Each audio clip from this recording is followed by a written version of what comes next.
Hey there, everybody. Welcome, welcome, welcome, welcome. I'm so happy that you are here. Who needs love in business anyway? It's the name of our topic this morning. And I want to bring in my, as you probably guessed from the opener there, I want to bring in my fabulous producer and co-host of the morning, Rich Bontrager. Hello, Rich. Welcome. Hello. This is a bonus 2 p.m. with Trigger, I guess. Sorry about that. It was the wrong button, but you know what? We're We'll go on. with We're that. rocking. Good morning. We'll go with that. It's all good. Hey, those of you that don't know, Rich is the CEO and founder of Rock the Stage Media. He coaches and equips executives, leaders, and influencers to rock the stage by learning savvy, media-rich skills while hosting unforgettable events and shows like he's doing for us here today. He's a broadcast veteran, a creator, and host of show, keynote speaker, media expert, MC, producer, and master interviewer on radio and TV for many years, over, shall we say, 30 years. Rich, you don't look older than 30. Really amazing. It's actually 36. We just recounted it up, and I was like 36. Wow, time goes by. Well, hey, you know what? The reason that I bring this up, this topic today, and thank you for helping me bring this to fruition. We're going to bring our guests in just a second because I want everybody to meet them and have as much time with them as possible. But this topic of love and business seems so important to me because what I've seen, especially since I've started working with groups, is particularly, and I'm going to say particularly, I think the women are what I get to view more often, but I see them come in and I see them struggling with the idea of growing their business and keeping a healthy love relationship going. So I have seen women who are divorced temporarily get rocked because their identity seems to be lost. And so they think I have to rebrand, or I'm going to quit my business, or I don't know who I am. And that gets in the way of business. I see single working women that are very successful that have trouble connecting and dating, and they can't seem to find the right guy. And then there's women that are building their business and their significant other just kind of really isn't on board for various reasons, right? It could be that they find it threatening. It could be that they're spending too much time in their business, which I'm sure we're going to talk about when we talk about entrepreneurs and building their business and which do they pay attention to. So I see this struggle going on all the time, particularly with the women that I work with. But I have guy friends that go through the same thing too. And they'll go on vacation and then they'll leave vacation early, or maybe they'll never get to vacation with their family because something happened with the business. And so they don't do something that they had planned for their family, which was really important. And so every time that something drags on the love strings, it's going to affect your potential to work in your highest capacity. So I think this is actually really important. I think that emotional support for growing a business is really, really crucial. I mean, Rich, what do you think? You've been in and out of relationships while you're building your business. Yes, I have. Well, and again, it's very interesting because I think there also is a stereotype or a mindset that's been put out there. To succeed, you must push it to the limit. And push it to the limit implies other things have got to go, including family, including your love life, including the balance of going to a baseball game and just having fun and not worrying. Whatever that thing is, there's that implied thing of you have to always go for your business. And I think through pandemic, especially this conversation of, can I have the balanced life? Can I have the great business and a great family and a great love life and a great they keep adding on more ands. And I think people are realizing it's okay to throttle back. My business is not going to crash. The world's not going to end. And I think people during pandemic found I like the slower pace. Yes, but I also know people that have stepped it up now that the pandemic is officially over, and they're doubling down. Yes. They're doubling down on their time. And so we see the opposite happening. So I guess it depends on which camp you're coming from as to why you might be interested in what our experts are about to say today. They have two very different perspectives, but they're both amazing in their history of working with love and couples. And let me just get them up here, shall we? All right. Anneli Driessen is a doctor. She's the founder and CEO of International Metaphysical Academy in Victoria, British Columbia, which she established 13 years ago. Anneli is a C-level master certified coach, a metaphysical consultant, clinical counselor, spiritual healer, ordained metaphysical minister, author, and scholar of metaphysics and practice philosophy for over 35 years. She's published many articles and lectures on spiritually related matters. Her book, Spiritually Based Leadership, 7 Keys, is something that she's very proud of. And now, previous to this, Anneli spent many years as a counselor for couples. We were talking off air about the differences between men and women, and that's what intrigued us both to do this topic here today. So please welcome Anneli. Thank you very much. Wow, what an introduction. Now I'm getting nervous. But nerves are good. Don't worry about that. You guys covered so many things already in your preamble that there is really not that much left. Oh, we've got so much left. The changes, the situation, and what's going on now, and the multiplicity of all the demands and really different perspectives on life and business and love is something that really addresses many people right now, at least in my conversations. So it's a very, very timely subject. Yes. Let's get another perspective in here, shall we? Let's bring in Barry. Barry Selby is a relationship expert, best-selling author, inspirational speaker, and spiritual guide. He is dedicated to helping strong, successful individuals attract a healthy relationship with their authentic and passionate partner. As an expert coach and guide for singles seeking relationships and self-love, Barry is affectionately known as the Love Doctor to his friends and clients. His #1 best-selling book, 50 Ways to Love Your Lover, helps singles and couples embody principal powers for passionate and richly rewarding relationships. So let's bring in Barry, our other expert. Yay! Now we have a full room. I'm so excited. Barry, I got to ask you, is there Paul Simon playing in your head every time people read that title? 50 Ways to Leave Your Lover? Come on, man. You got to go there, don't you? That's how the book title came about. I thought, well, I got to fix what Paul Simon broke. Oh, there you go. Love it. I'd love to have you meet Paul one of these days. That would be an interesting conversation. So let's jump into this, shall we? My first question for both of you, and I don't care who goes first. You guys, Anneli or Barry, whoever wants to jump in. I want you to, this is a big question. What is love? Oh my gosh. This is just as complex as saying who is God and what's consciousness and all that. I mean, there are so many definitions on love. It is unbelievable. It's probably the most written and thought about subject in this world. So what's your thought, Barry? Oh, nice. You sort of set me up and then thank you. Of course. I'm interested in your book. My God, I'm happily married. I'm still a newlywed. So I need to know a lot more about what you know about. Well, love, as you said, absolutely is one of those ineffable things that you try to describe, and there has 17,000 meanings. But I think some elements of love and let me try from this angle. Sorry, I'm just running through what I want to say. The challenge with love is that a lot of people look for love outside themselves because we think that when we find the person in the right place, we'll feel loved. And what most people don't do is actually look in, because love to me is an internal process that we fill ourselves up with love. In fact, one of my teachers says that we can only love somebody else by the amount of love we have for ourselves, which sounds really counterintuitive. But ultimately, love is something that we can self-generate. It's also something that we can use any relationship, not just romantic. I mean, you can have love for your business too. So in a simple way, you can actually change the title, say, who needs love in their business? Because the truth is that when you have passion and joy, that's part of what love is as well. So there's a lot of pieces, and I'm only giving it just a drop in the bucket.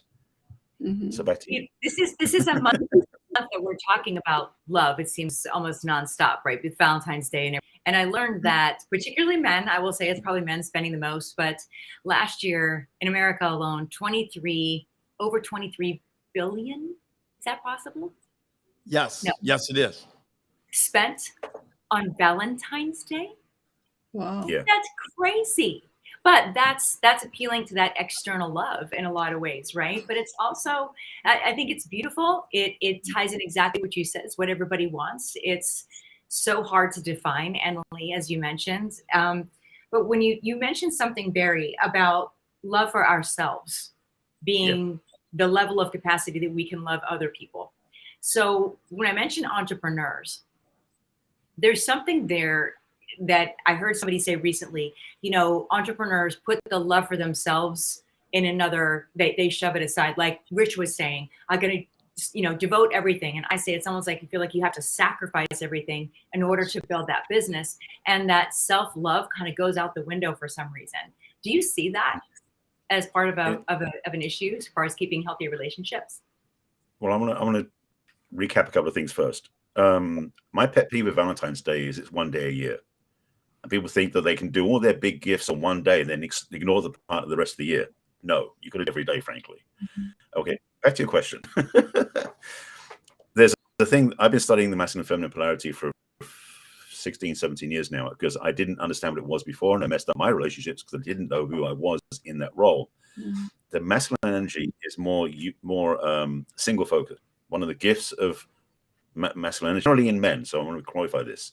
Masculine energy and men are not one-to-one. There are women who are masculine as well, and there are men who are masculine. And same as there are men who are feminine and women who are feminine, independent of sex preference, just to be clarifying that one. Okay, so the challenge is that the masculine energy, because it is single-focused, if a man is in the energy, then their business is the only thing they can see. So a relationship will tend to fall to the side. Their family might fall to the side. Or if the relationship is first, their business may not be effectively running. It's almost like trying to spin plates. You can only focus on one at a time, it feels like. Now, the feminine energy, one of the gifts of the feminine is to be able to multitask more easily.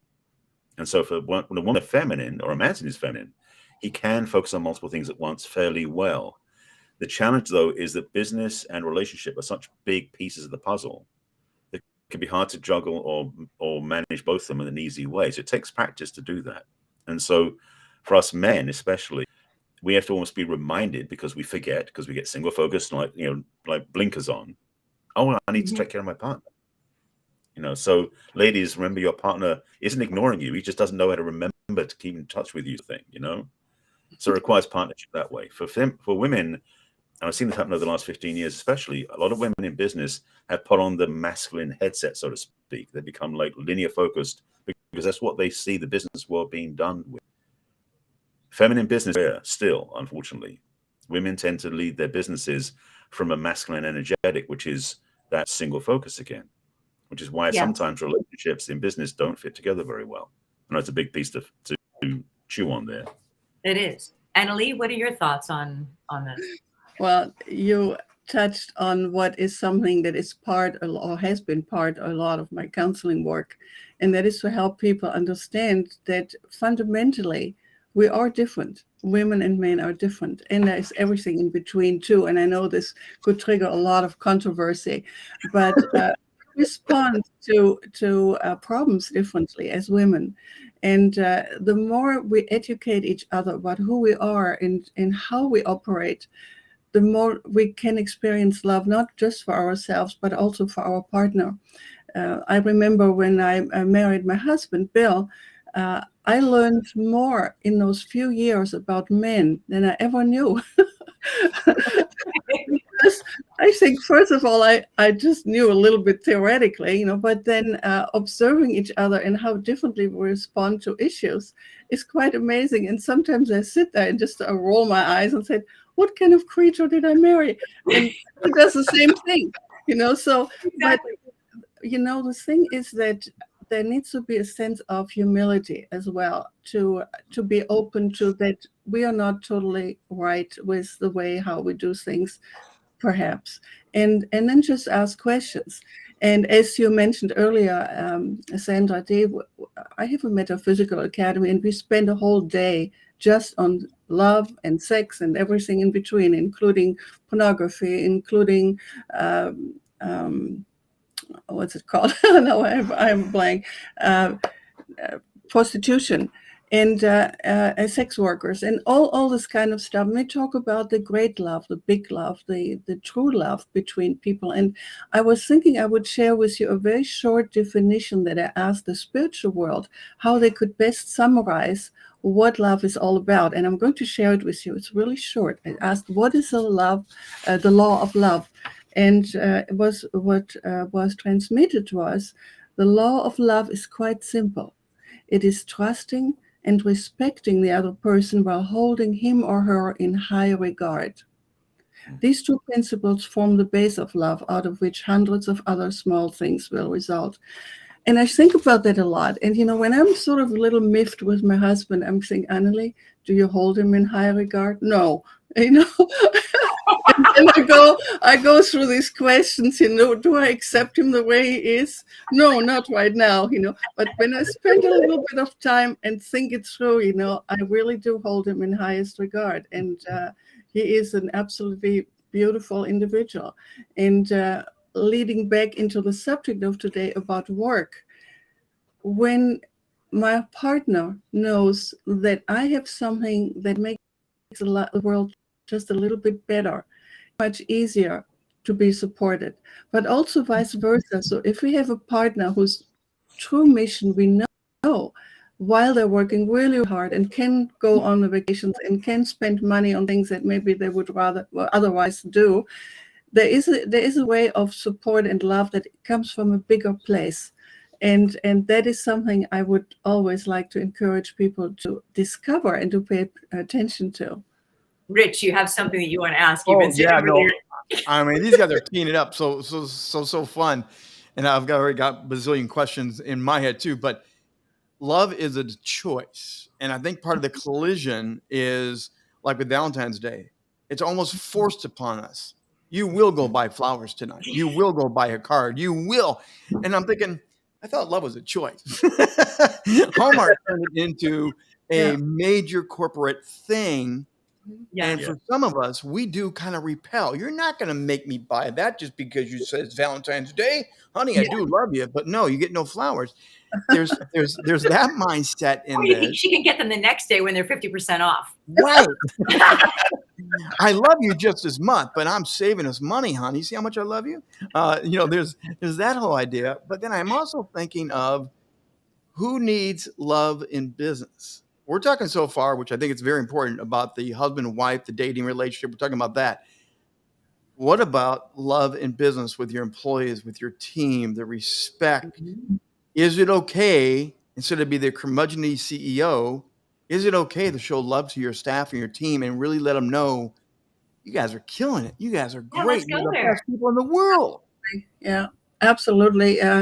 With the research I've done and the high-level coaching I have done for about 10 years, that is such a key difference that people can make that are in leadership, to show their staff, to show themselves, but as a model too, that it's important to express love in different ways.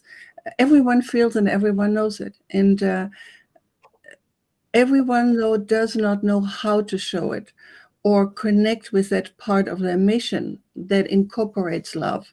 And that is a very important aspect that coaches can do. And that gets us through all the difficulties. Again, it's very difficult to define the term love, as I mentioned earlier. And so sometimes we sort of dabble and try to figure it out.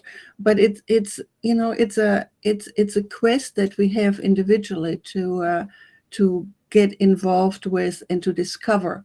And as love, as I mentioned earlier, is such a huge subject, which we only can access in small pieces, in my understanding, we have to experiment a little bit with it, and have some feedback. What does it feel like? What results does it bring? Am I on the right track? Is it really truly altruistic love, or does it have agendas? So that there are all these facets and all these aspects to it. And I always encourage everyone to either do some journaling or to have a good conversation partner, to do some regular inner exploration, inner work, inner questioning, and really do the best we can. I suspect that the issue of unconditional love may not be possible while we are in human beings, in human bodies. Maybe it's possible with very, very few people and in small portions, but the entirety of unconditional, I'm not sure if that is actually possible. We just do the best we can. Mm-hmm. Barry, what are your thoughts on showing love in some form to your workplace? Well, to take what Anneli said, which is a beautiful, that spiritual definition in terms of trust and having high regard. I think the two things you said that stuck with me is bringing trust to your employees and to your customers, and high regard to them as well. For me, is what really makes business fulfilling. If your customers are like, the enemy, or your employees are just peons you've got to work with, that's not respectful. It's not loving. It's not kind or trusting. And I think there's a book by Greenfield called Servant Leadership. And the idea about you lead your audience by serving them. You lead your company by serving the employees. If you have a big company, that's a key fundamental way of local loving as well. If you're just an entrepreneur individually running a business, oftentimes we have challenges with our VA or or people we hire in to do stuff, our web designer, or somebody's going to get us clients, or one of our referrals. And if we can bring love, so to speak, into all of that, I mean, I talk about it being like a lubricant in a way. It smooths the way. It makes communication easier. It makes ownership of your own stuff easier, so you don't keep blaming other people for things that you need to own for yourself. So love can be a very useful tool when it's used in service to upliftment, for connection, and for greater success. Is there a parallel in the ways that people may be working on their love relationship outside of work and being able to keep that same, well, we just said that love and respect and the building of trust, and carry that into workplace? Because as you know, it is difficult sometimes to look at your workplace and think love here, but as you're learning one, can you not parallel it to the other? I think you must. If you're really authentic, then there is an alignment everywhere where you show up, even when you stand in line in a grocery shop, the way how you graciously thank someone or make a compliment, a genuine compliment, something is there present all the time. There is no separation. I remember I counseled once a CEO I think he was in Minneapolis, and he was high up in his particular church, and he told me that, well, that happens at church. I do this, but not in business. And so that there is a separation was just so shocking to me. And it was shocking to him because he had never thought about it, that the same principles that he teaches actually as a church leader would apply in business. He was in sales, in sales training. And I was just so dumbfounded by this experience. And so we had some very interesting conversations about that. So a short answer to your question, if we are for real, if we are who we truly are, we are like that in every aspect of life. And there is definitely a connection, better than connection is an alignment with who we are in business and who we are at home. So I want to jump on that for 1 second, because that's a great, the church to work environment, being a former pastor myself, being in the business world, I think we have to make a distinction in our businesses. People talk about mission and vision. I talk about values. Should we not put into our businesses, one of the values is we will love and respect each other, and literally talk about that as part of the DNA. So it's not an afterthought, Anneli, just like you were saying. It's like, well, we can't cross over from here to here. Yeah. Whoever said we couldn't cross over from here to here? We've kind of put that in there. But I think of as business leaders, entrepreneurs, especially entrepreneurs, if you're launching a company, write down your values, and love and respect probably should be a pretty good foundational one, I would think. Yep. There's something that came to mind as you were saying, where somebody asked, where did we get the idea that we couldn't have both? And my thought was social media and all the exterior influences and comparisons that we have. I think if you look at that, it basically, we're being fed the fact that we can't have, number one, we can't have a loving relationship and a successful growing business at the same time. And that love doesn't necessarily have to be in the workplace. I think it's an old-fashioned way of looking at business, but I think that it still exists. How much do you think social media affects our ability to take on this loving approach to everything that we do? Well, I would jump in on that. First of all, say social media has been the best place to feel unworthy. Ooh. Because we go on social media and we always, unfortunately, find someone who's got a better relationship, better looking, nicer house, more success, because that's what everybody does on social media. They boast about what they have, it seems to be, for other people. I'm thankful I have friends on Facebook who are more authentic.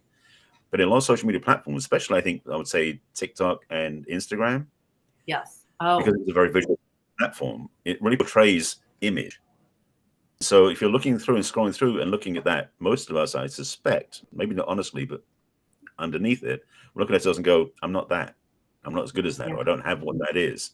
So we come up short in a way. Yes. Well, You want to say something? Well, and it's almost a competition, right? How many fans, Yeah. how many followers, how many friends, right? We start looking and comparing when it was never designed that way. I think we've turned it in that way. Instead, it should be free flowing, good information, loving, encouraging posts, equipping people, doing things that are in a positive way. But I think mentally, as we post, we're like, I wonder if so-and-so has this idea today. Like I had this idea. And we get to a competition instead of just being authentic. Well, let me take out that circuit for a second, which is that we have a pandemic in the way of depression in this country. And I would think a lot of that depression is based on social media, because we do have that feeling of like we didn't get enough likes that somebody else did. You know, my post didn't hit, didn't get response, people didn't see stuff. And we take it personally. It's an app in a phone. It's this little thing on your phone screen, but yet it overwhelms our life. So to come back to what we said at the beginning about love, when we start loving ourselves, when we start putting ourselves first, what happens on our phone doesn't bother us as much. So same as business, same as relationships. When we put love into ourselves, one of the key words as well about this is equanimity. When we understand that we are in balance, when we have a homeostasis, so to speak, when we love ourselves enough, what happens around us doesn't control us. I do a lot of work with codependency with my clients. And one of the problems we face, I should say we deal with, is we go, well, you did this to me. I'm upset because you did that. It's like, no, you got upset while they did that. When you start to disengage those rules, those beliefs and head outward, we can start saying, you know what, I can love myself anyway. What happened out there, happened out there. How I deal with it, up to me. You know, one of my teachers said, you know, how you relate to the issue is the issue. So let me ask this question to everybody. Has social media become a version of love where we're filling our cup through the likes, the fans, the followers? Are we now using it as a gauge of I'm loved so much by all my fans? Oh, that's a scary thought. I'm just asking. Yeah, no, I can't relate any of what you're talking about. I make a point to have posts that are lifting up people, that are inspirational. And if they take it or use it, that's great. But I don't really check what other people are doing. That's healthier. Maybe I'm guilty of that, but I do dismiss, so I must say, people who just where I see it's like an AI inquiry about getting business. I never respond to those, unless it's a personal call or a personal inquiry. But I don't really recognize all of that because I don't pay attention. I'm really sorry to say I'm not an expert in giving proper. You're an advantage because you're ignoring it. Sorry, what did you say? I didn't hear you. What, Barry? You actually have a curve because you're not responding to it. You're not caught up in it. You're actually putting it out there and going, that's fine. That's actually probably the healthiest way of doing it. Oh, I think it is. There are studies that show, especially when they're researching younger people, high school and even younger, and noticing how their mood changes within a few seconds. And I saw something just the other day that a friend posted that said 3 minutes, just 3 minutes of basically negative angled news, which is news, right? I mean, all of our news, if you turn on a news broadcast, is going to be sort of negative laden. 3 minutes of that will cause a 27% drop in your mood. Yeah. Now, how ambiguous is that, that measurement? I don't know. But the point is, like, it certainly feels that way to me. It definitely feels that way to me. So it's that conscious effort to maybe turn off the computer when you go to dinner with your significant other or anybody, go to lunch even, put the phone down and not just, and we talk about this at my retreats too, not just setting it down, but actually, and not just turning it upside down, but actually removing it. Yeah. Go ahead. No, Anneli, go. No, you just raised a really good point, Sandra Dee. about being very mindful about how much individually we can handle of all the negative stuff that's going on. I know that my husband has a much larger capacity to deal with negative news than I do. So I ask him usually in the evenings, just give me a summary, but also add some good news. Unfortunately, he often says there is not much good news, but I know that I'm very affected by it when I do watch the news. I mean, I'm not saying, I'm blind to this, but I'm very much aware how it affects me physically and psychically. And so I need to monitor that. And I need to really make sure that I also spend time to look at some of the good things that are happening in this world. And there are many good sources out there. And many of them are things like what you are doing here, Sandra Dee, to bring people together, to think, to reflect, to look at some ways in how to make our life a little bit better.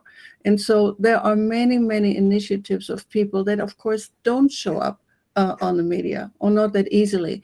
And so we have to look for them, we have to create them, and really be aware how much we individually can handle.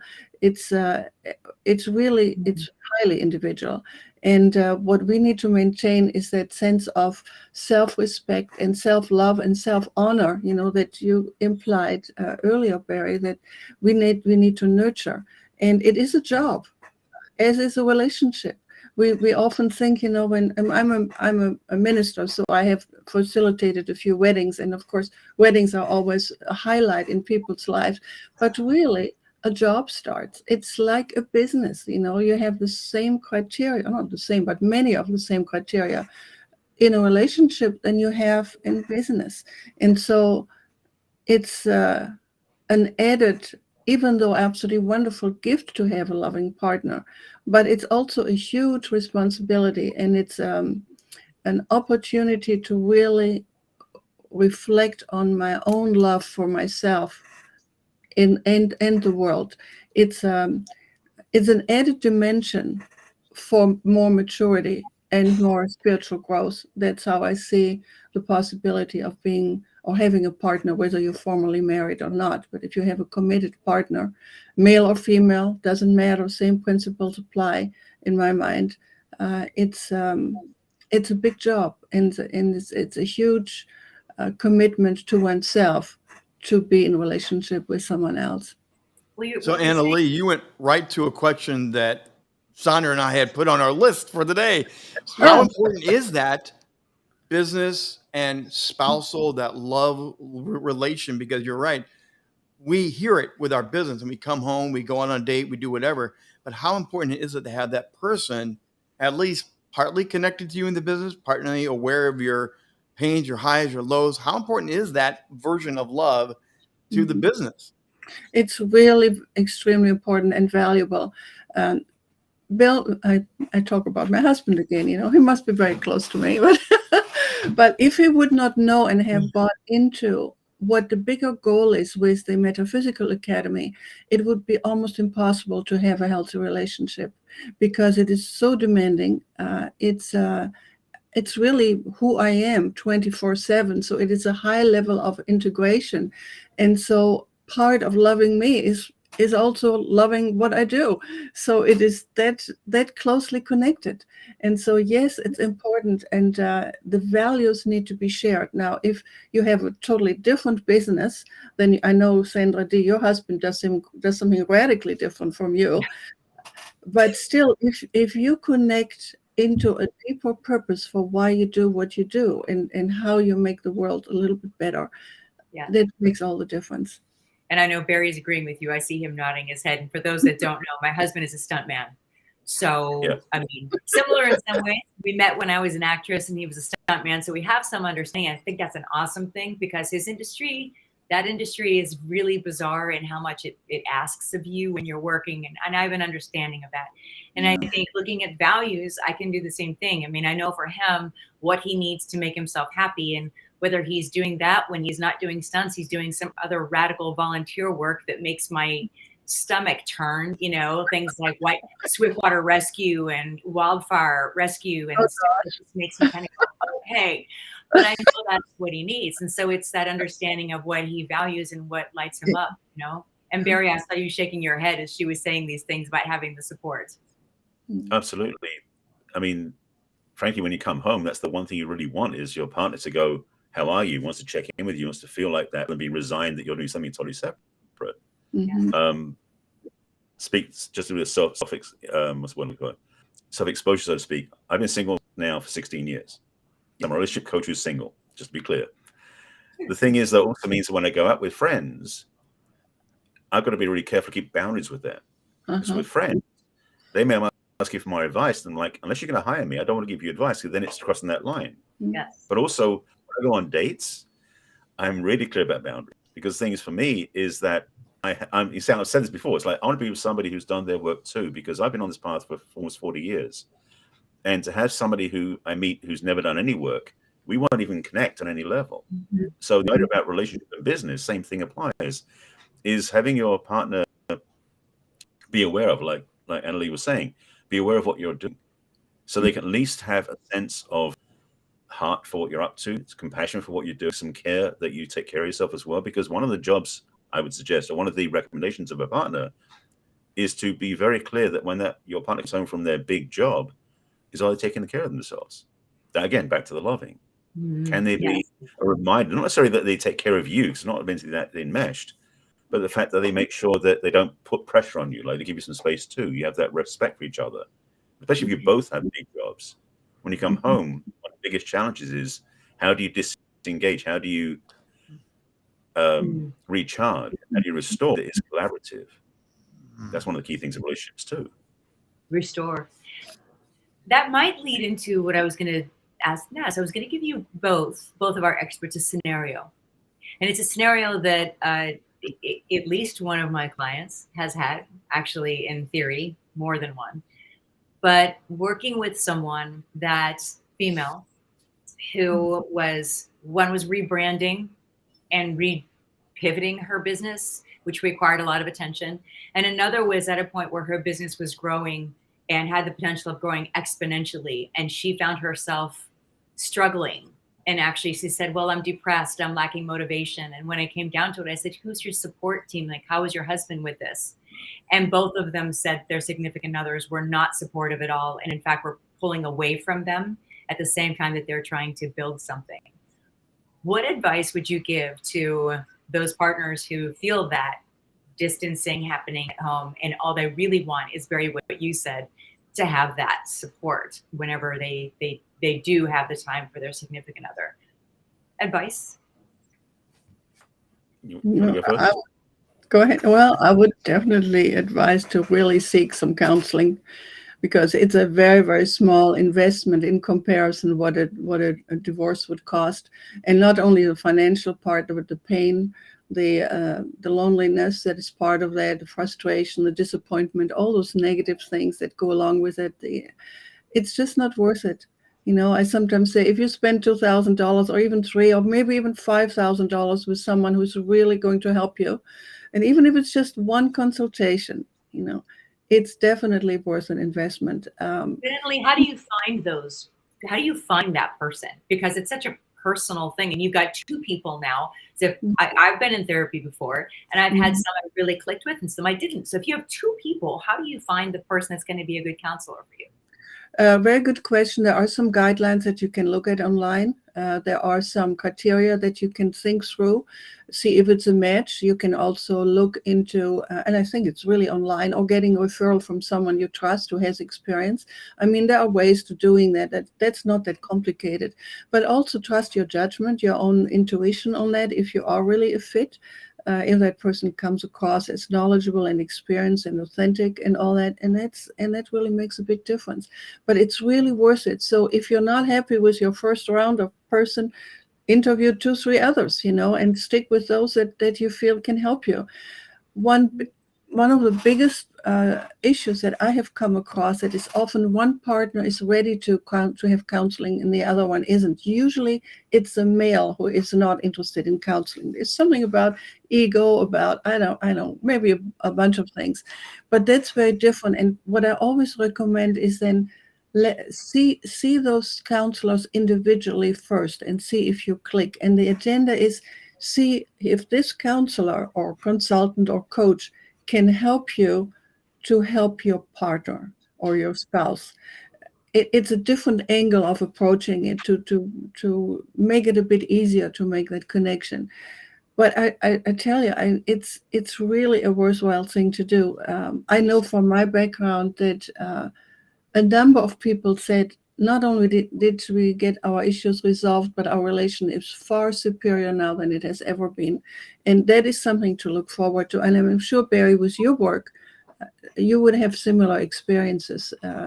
We don't do that because as counselors and therapists, because we have nothing else to do. We do that because we know it works. And we know it is worthwhile, and it is of a much bigger game than one thinks. If people are genuinely happy, I mean, what a contribution to give to everyone else around them, right? Yes. So it is much bigger than just the two of you or the two of us. It is something that touches everyone's life. And if you have children, then of course that's a whole other thing that is important. Yeah.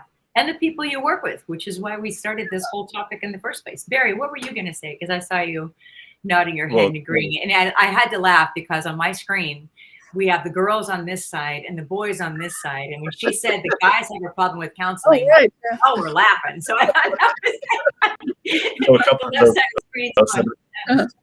Well, let me first speak to what you said at the beginning about when a woman's going through business transformation and her partner's pulling away, that scenario. Yes. Oftentimes what that's caused by is because he's not feeling his needs are being met because she's so busy. And so he's taking it like it's me or the business. That's all what's going through his head. Yes. Rather than inquiring, how are you doing? What's happening? Because the other part is what we don't do as men, just to be unfortunate and exposing us, is that we don't oftentimes learn or inquire about our partners. We assume a lot of things.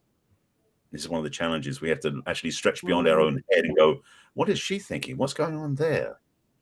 So when we can be that compassionate space, which for men is work, I know, to understand what's going on, to basically be her, because what you said earlier, it's transformational. And the other part I want to jump over to for a second is that thing about men being less willing to jump into therapy and stuff like that. That's because we were raised that way.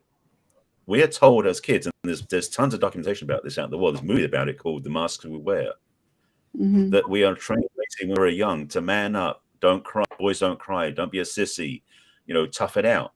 So when it becomes an adult, going to see therapy is the antithesis of that for us. We don't look at seeking help as a win. We think we've failed somehow. Absolutely, yes. Men, we would rather say, I'll tough it out, I'll be manly, which is why so many men unfortunately go through depression and why a lot of male suicide too, is we don't seek help because we think it's a weakness to do so. Frankly, I would suggest for a man who asks for help, it's a strengthening activity. Absolutely. Yeah. Well, that's even compounded. Female, I think it's attractive to me to have a guy that says, yes, I'm willing to work on this. One of the most amazing things say that louder. Say that louder. I think it's sexy. He had my husband had been married before, and when we had our first couple of arguments, he said, "Here's something that I learned in counseling," and I was like, "Cool, okay, that means he's more involved than I expected." But it was awesome because he showed up with tools, and the fact that he was willing to understand and use them and take them, I think it's an attractive thing. I saw you jumping in, wanting to contribute. No, I was just going to add to that. There's also a generational thing that Barry's describing here too, because Barry, we're probably close to the same Chrome Dome age. But there is something that came from my father's father to him that came to us of that, again, the shields up. We're not going in. We had the Clint Eastwood, the big boys don't cry. We had all that. And it was modeled, but not from one generation. It was like multi-layers of generation. Yes. So when my dad literally used the newspaper, it was his barrier that he put up. And you don't disturb Dad when he had when that barrier was up. When he literally began to take it down and open up, that was like huge for him. I mean, how many things have we been taught and we didn't even know we were taught that now we have to go back and fix and repair and unwrap, but we did not know we were taught it, but we were taught that. That's a huge thing, Barry. I think it's a big thing to discuss, but then it does translate into the office. It does translate into how you show love to your coworkers, to your teams and everything else, but you're taught, we just don't do that, guys. It's a shift, and it requires being a little vulnerable, I would think. Yeah. Yeah, I think you made a very good point. It's really changing. When I work with younger men, they are generally much more open to work and to explore relationship issues and to explore the differences between men and women. And they're there, I know that, as I mentioned earlier, there's a bit of controversy on that, but we really are made differently. We respond differently. When we are depressed as women, we show it differently than men. There is so many different ways of expressing ourselves, and the more we learn about it, and it's really also about learning in a therapy context. It's mind-boggling, how we give hints to men, and they don't pick it up, they don't get it, and I mean, it's just so many stories that we have where men are in some ways so simple. I go up with men. Right. And so I go up with men. My father had a small business, so he was a roofer and plumber. So I go up with about 20, 25 men. So I found it much more easy, actually, to deal with men than to deal with women, because my mother was a bit of a problem and was a bit neurotic. And so I related from early on better to men than to women, because it was it was easier, it was. Yes. But it's a whole different subject, actually, to talk about these male and female differences, and it's very exciting, and it pushes some buttons. I know that, Oh, yeah. I have a question regarding that, the male-female difference. And what I've seen is, like, Barry, listening to you talk about generations of men being taught to behave in a certain way. And, really, it's rather recent that women have decided to say, well, I want what I deserve to have. And the pendulum has swung, I think, to the point where women are putting on their masculine hat to go into work. Yep. And sometimes having a hard time taking it off, because that's what I seem to be seeing. And so I want to get your take on this, because I have women that single is a good scenario. It's just a single woman who is successful and having trouble dating. And her belief is, and this is her belief, so maybe she's manifesting it herself, but her belief is when men meet her and realize that she doesn't need them to pay for her car, her home, or anything, that she is self-sufficient and well off, she says she feels that they're intimidated. Is that something that she is projecting, or is it a case of a woman who hasn't taken off a masculine hat? It could be either, frankly, because both men, and that's the thing, is that in the dating arena, it's still it's interesting. We're in two places at once. There's the old-fashioned way of doing it, where the man leads and takes charge and runs the show and has more of everything for the woman to be taken care of. At the same time, there are a lot of women coming through, as you mentioned, who are successful, who are self-caring. They take their own self, right, all the house, everything else. I mean, I think it was 1971 when women got credit cards for the first time. Right. So it's very recent. These changes. Yeah.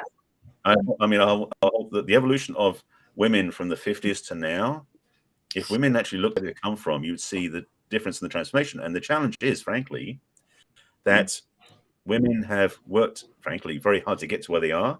And men, again, very careful to say this, generally haven't learned to honor and respect that. Women are still looked at by a lot of men as not being equals. Women need equality from men, frankly. And so a lot of women, when they're single and are doing very well, look at men who, because we are competitive beings, who want to either knock down the woman's success, who don't respect it, or who basically resent it because she's doing better than he is, or as well as he is. So he feels like he can't do what he's supposed to do, which is take care of her because she doesn't need me. So a lot of these things play into the conversation that men go through in their heads that may not come out public verbally, but that's that wall that men don't cross. So a man to be with a woman who's very successful, first of all, he's going to know it's not his ego at risk, because that's the other part for us. But the other part as well is that he's got to be very clear that he's not trying to take anything from her. Because women oftentimes feel like they've built the success, but they're worried it might get knocked down by somebody. Well, it comes down to personal maturity again, and willingness to learn about who we are as different genders, and in embracing that. I worked with a number of women in the past to discover what femininity means to them, to help see, how can we be more fully women without feeling less or better or whatever, and really getting back to our roots and our strengths that we have intrinsically. And they really are about nurturing. We multitask differently. We oftentimes have more intuitive abilities. Not always, but there are a number of criteria that are just a fact. And why not strengthening those and acknowledging those? And the same with males. Like, usually men do want to provide. They have a big need to protect, like to protect the family, to get out and hunt. Right? We are the gatherers. We like to make things nice. We want to make a nice home. It needs to be warm. I know it sounds like cliche, but really, it's true. It's really true. I mean, I've been in this business for over 40 years, and I have not seen any contradictions, unless someone is really, really, really disturbed or differently orientated. As we know, there are different, people with different midbrains and different functions.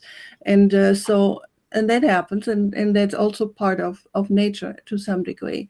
But it's very, very exciting for me to see that there is an evolution happening right now, that women are more interested in rediscovering their inner strengths, and men are doing the same thing. They become men again and not become wishy-washy guys who just kind of hang around.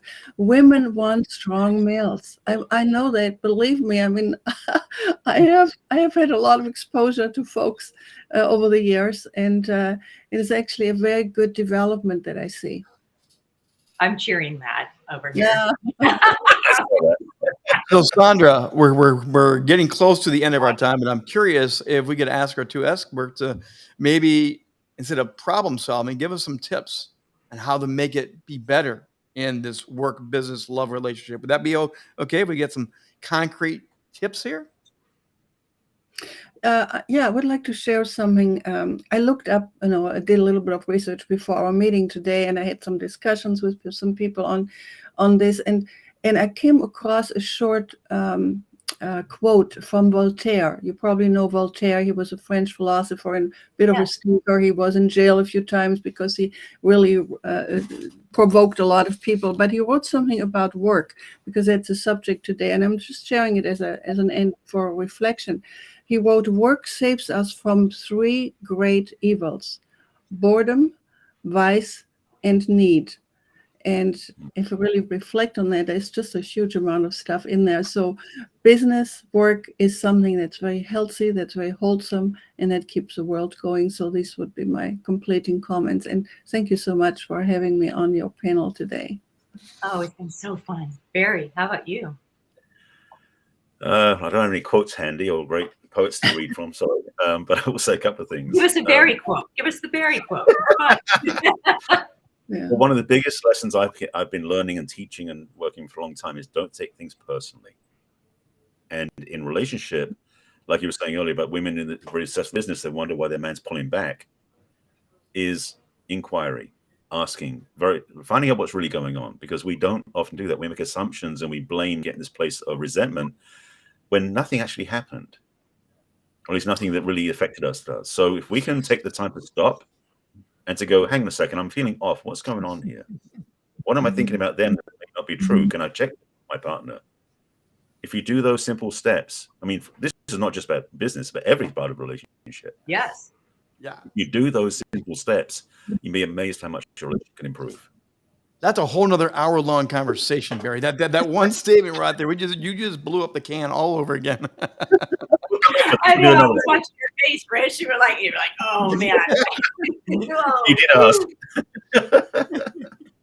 But so true. So true. This has been amazing. I want to thank you both. And, since we have another minute or two here, do either of you want to share anything you have coming up that if folks are watching, they want to follow you? Rich has been great in putting up the contacts for you guys and your websites.